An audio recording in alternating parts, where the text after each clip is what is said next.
políticas fiscales están llenando de dinero los bolsillos del personal. Si me permiten, y hablando de las comparaciones, que dicen aquellos que son odiosas, sobre la economía de Estados Unidos está hablando también, entre otros, Bloomberg, pero mirando a lo que hace China. Hoy sacaron un informe, la verdad, bastante curioso, vamos a verlo en un gráfico, sobre el crecimiento económico del gigante asiático, que en teoría iba a superar ya a Estados Unidos en esta década, de los 20 a los 30, y que según las últimas previsiones esto no ocurrirá al menos hasta 2050, si es que termina de superar China a Estados Unidos. Según estos informes, China no superaría a Estados Unidos, en particular porque desde la pandemia todo lo que trataban de incentivar en el consumo interno se ha ido al traste. De hecho, desde la Feria del Automóvil en Múnich se están trasladando mensajes preocupantes. Mercedes, por ejemplo, la compañía la automovilística, había dicho en los últimos años que esperaba un aumento fuerte de las ventas en China. Lo que esperaba era que una vez saliese China de ese crecimiento económico, vía exportaciones, consiguiese trasladarlo al consumo interno, y lo que esperaban era que se pusiesen a comprar en esa clase media china vehículos, teléfonos, etcétera, etcétera, etcétera, que se disparase el consumo. Como puede que lo esperase también el propio gobierno de China, que ha reducido en varias ocasiones ya el crecimiento esperado para finales de año. Bueno, aquí están viendo una gráfica, creo que la van a ver mejor si me traslado hacia el otro lado, sobre todo porque van a ver la caída.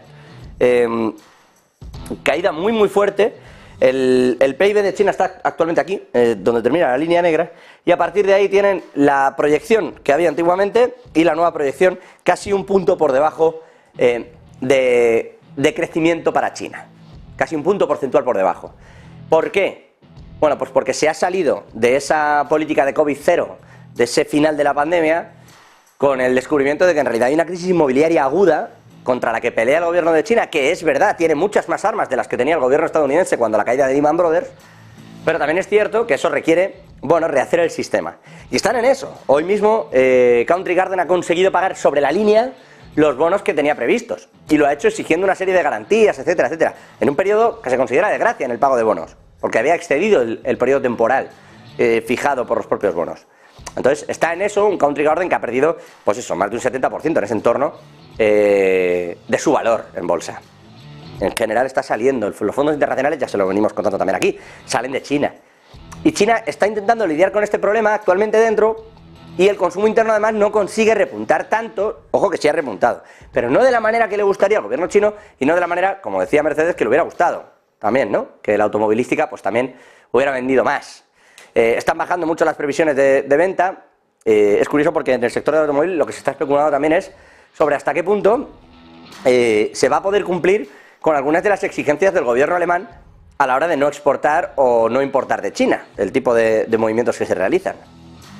Ya saben que algunas empresas alemanas, en particular tecnológicas, es verdad que no automovilísticas, están planteándose salir de Alemania para seguir negociando con China, donde tienen el core de su negocio y donde no quieren perderlo. Porque más allá de que a China no le vaya bien el consumo interno, sigue teniendo un consumo interno. Estamos hablando de una potencia económica mundial. No es que estemos hablando de que no ha conseguido dar el salto, no. Lo que estamos hablando es de que no supere a Estados Unidos, que es la principal potencia económica mundial actualmente. Pero no estamos hablando de que se haya quedado en un país pequeño. Y eso es lo que quiere seguir teniendo muchas de las empresas alemanas. Insisto, en todo caso, China estaría ante una senda de crecimiento bastante más lenta de lo que se esperaba. Como han visto en estos gráficos, una confianza más débil, lastra ese potencial que esperaban tuviera el propio o la propia región de China. En concreto, ahora el panel que veíamos de ese informe de Bloomberg dice que China se va a desacelerar a un 3,5% en 2030 y cerca del 1% para 2050. O sea, con crecimiento, pero del 3,5% y del 1% para 2050. De ahí esa caída tan abrupta que ven.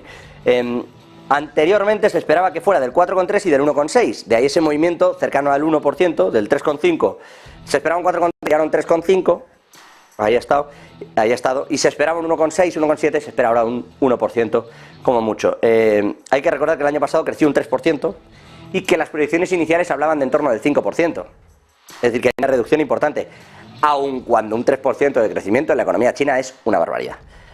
En fin, el consumo interno, insisto, no está repuntando con las quejas que eso ha conllevado para el